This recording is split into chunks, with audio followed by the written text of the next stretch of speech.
One more. Drum roll. And cue the tape.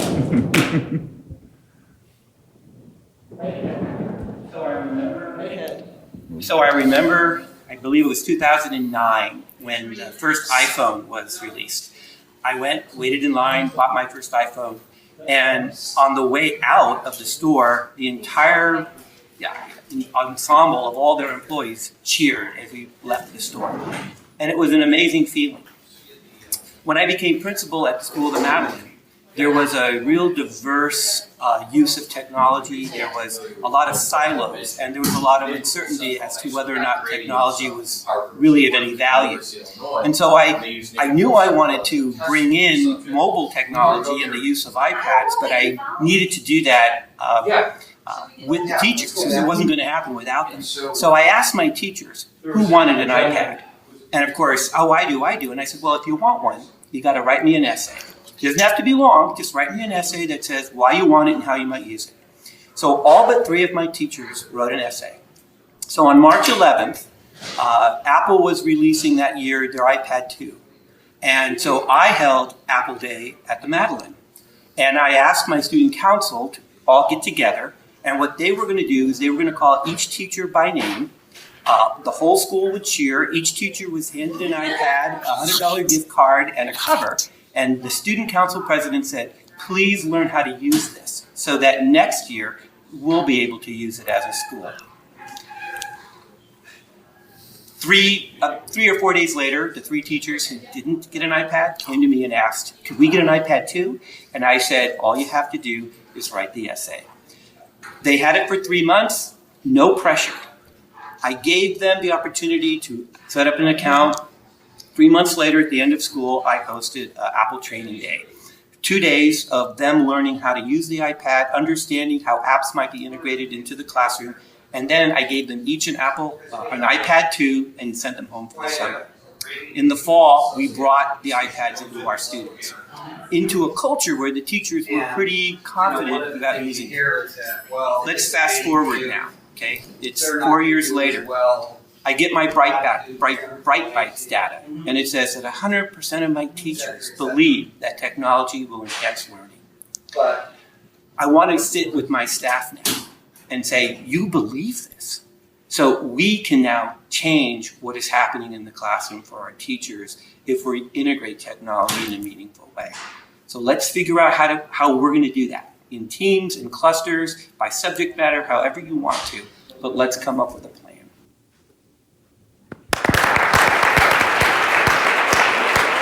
Stand up. Ken Willers. Can I just say, that statue was paying attention really closely. Really nice. I think I saw it move at one point, actually. Why don't you start this? Oh, thank you. I was hoping you were going to say that. I tell you what, the thing that really strikes me about that narrative is a demonstration. I think we're guilty in education, actually not just education, a lot of sectors, about seeking total consensus before we start processes of change. How many times do you have endless meetings where you keep trying to convert almost the unconvertible before anything starts to happen? And one of the things I passionately believe in is the power of contagion. And the fact that actually what we need to do is be cognizant to those people that are ready and allow them to explore and investigate. You know, it's like a triage. Those that definitely get it, those that might get it, those that definitely can't. But we must stop, I think, believing we have to get total consensus before we try anything. And so, for me, I think the really powerful thing about the thinking there is saying, look, sell me why you want to be involved. Prove to me that you're ready to go with this. Letting those people go. And then the amazing thing is that those people who were kind of left behind suddenly caught the cold. Those people were sneezing, they caught the cold, and boy, you're away. But it's, I think, allowing yourself to have the permission that the word you used, Bruce, which was time. Not believing you have to build consensus and go at it in one go. Trusting that you can take time, starting with those that are ready to move. And I think when you do that, the momentum you build is extraordinary compared to the traditional way of moving forward, which is trying to win everybody over before moving anywhere. My comment actually was similar, and I was also touched by the strategy, brilliant, and I agree totally with Richard's comments. Coming top down is not going to, it's, you know, Will made the best example we know, and how that doesn't work. But I also like the sense of empowerment that you seemed to happen through this process with your faculty. That you could see that they started to think of the technology as a way of increasing their pedagogical capacity, helping them be better in the craft, better in their role. I always like to think of it as, you know, allowing us to engage more kids more often in more complex ideas. When you use that language, instead of saying, I think you should be using computers more, or should be digitally literate or whatever, but you put in a context of me as a professional, how I can be better in my craft, that's the language that makes a difference. And that was obvious to what Richard was saying about the contagion, that it was obvious that faculty were looking at each other going, these guys are actually engaging their students in more exciting ways, they're inspiring them to do things differently.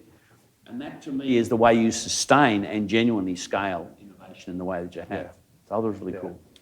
Just two quick comments. I think what you're showing there is you're moving from a culture of what's expected to a culture of what's possible. Mm-hmm.